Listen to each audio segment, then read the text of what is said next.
Bonjour à tous. Aujourd'hui, nous allons explorer une plante souvent négligée mais pleine de vertus, la lampsane, aussi connue sous le nom de laitue des champs. Le nom lampsane vient du grec lampsana, qui désigne une plante consommée comme légume. Même si son nom ne vous dit rien, il est évident que vous l'avez déjà côtoyée, car elle est très commune dans nos jardins, nos prairies et en bordure de chemins. Elle est considérée comme une mauvaise herbe en raison de sa croissance rapide et de sa nature prolifique, mais elle reste l'une des meilleures salades sauvages du printemps. La lampsane, Lapsana communis, est une plante herbacée annuelle appartenant à la famille des Astéracées. Elle est largement répandue dans les régions tempérées d'Europe, d'Asie et d'Amérique du Nord.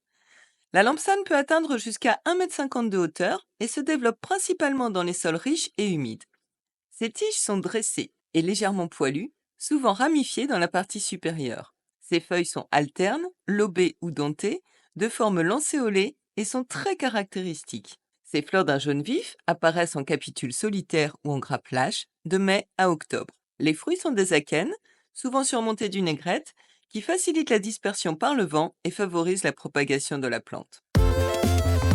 Dans l'Antiquité, les anciens Grecs et Romains utilisaient la lampsane comme plante médicinale pour ses vertus cicatrisantes. Dioscoride, un médecin grec, la recommandait pour traiter les plaies et les inflammations. Au Moyen Âge, la lampsane était utilisée dans les potions et les remèdes populaires. Elle était également consommée comme aliment durant les périodes de disette, car ses feuilles tendres étaient une source de nutriments précieuse. Les anciens herboristes prescrivaient la lampsane pour traiter les plaies et les infections cutanées du fait de ses propriétés cicatrisantes et antiseptiques. On disait même qu'elle aidait à purifier le sang et à renforcer le système immunitaire.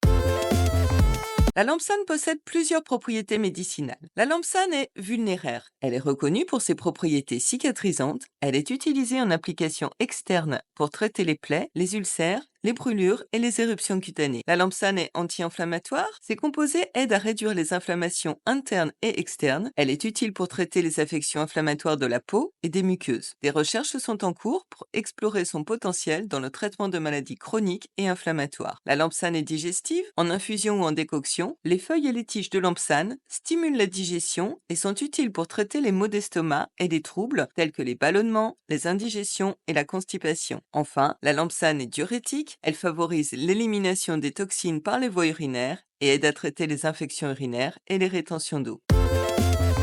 La lampsane n'est pas seulement utile en médecine, elle peut surtout être consommée. Bien qu'ordinairement sans danger, il est recommandé cependant de ne pas consommer de grandes quantités de lampsane sans avis médical pour les femmes enceintes ou allaitantes. Et comme avec toutes les plantes de la famille des astéracées, certaines personnes peuvent être allergiques à la lampsane. Ces jeunes pousses et feuilles peuvent être ajoutées aux salades pour leur saveur légèrement amère, similaire à celle de la chicorée. Par contre, dès qu'on n'utilise plus les très jeunes pousses et feuilles, elle est légèrement poilue et personnellement, je préfère la manger cuite. Les feuilles et les tiges peuvent être ajoutées aux soupes et potages pour enrichir leur goût et leur valeur nutritive grâce à leur teneur en vitamines et minéraux. C'est de plus une façon simple de consommer les mauvaises herbes du jardin. Les feuilles de lampsane peuvent être utilisées comme légumes d'accompagnement, cuites, comme des épinards, ajoutés à des quiches ou des gratins, ou encore utilisés pour aromatiser des sauces. Il est préférable de blanchir les feuilles avant, car elle peut avoir une légère amertume. On peut aussi faire un smoothie détox à la lampsane, en mixant de jeunes pousses avec des fruits comme des pommes ou des bananes, un peu de yaourt et de l'eau. Et enfin, on peut en faire des tisanes apaisantes.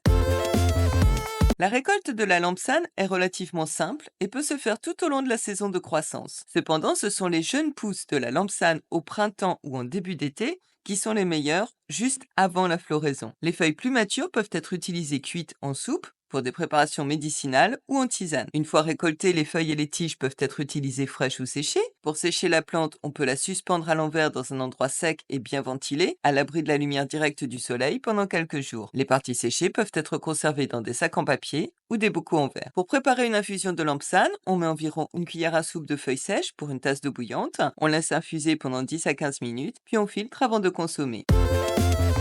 Outre ses usages médicaux et culinaires, on peut utiliser la lampsane en teinture naturelle. Ces feuilles peuvent produire des couleurs allant du jaune au vert. Pour préparer ces teintures, on fait bouillir les parties de la plante dans de l'eau avec un fixateur comme la lin. Au jardin, la lampsane peut être utilisée comme un engrais vert pour améliorer la qualité du sol. Elle enrichit le sol en nutriments lorsqu'elle est coupée et laissée à se décomposer sur place. En attirant les pollinisateurs, elle aide à améliorer la pollinisation des cultures voisines et peut aider à repousser certains insectes nuisibles. En permaculture, Grâce à sa capacité à pousser dans des sols pauvres et perturbés, la lampsane peut être utilisée dans les programmes de réhabilitation de sols dégradés. Elle aide à stabiliser et à améliorer la qualité du sol grâce à son système racinaire. On peut enfin utiliser la lampsane comme plante fourragère pour le bétail. Ses atouts principaux sont qu'elle est très riche en nutriments, elle a une croissance rapide et elle peut pousser dans des sols pauvres. Bref, la lampsane est donc une plante qu'il est utile de connaître et son identification est facilitée par ses feuilles à la forme très caractéristique. Elle est un bon légume d'accompagnement une fois blanchie, car son goût n'est pas aussi prononcé que celui d'autres sauvages tels que l'ortie par exemple. Elle apporte de nombreuses vitamines et minéraux à nos potages ainsi qu'un velouté très agréable. L'essayer, c'est l'adopter. Faites le test. D'abord cuite en potage, en quiche ou en gratin, puis goûtez-la en salade et vous ne la jetterez plus au compost quand vous désherberez votre jardin. À bientôt!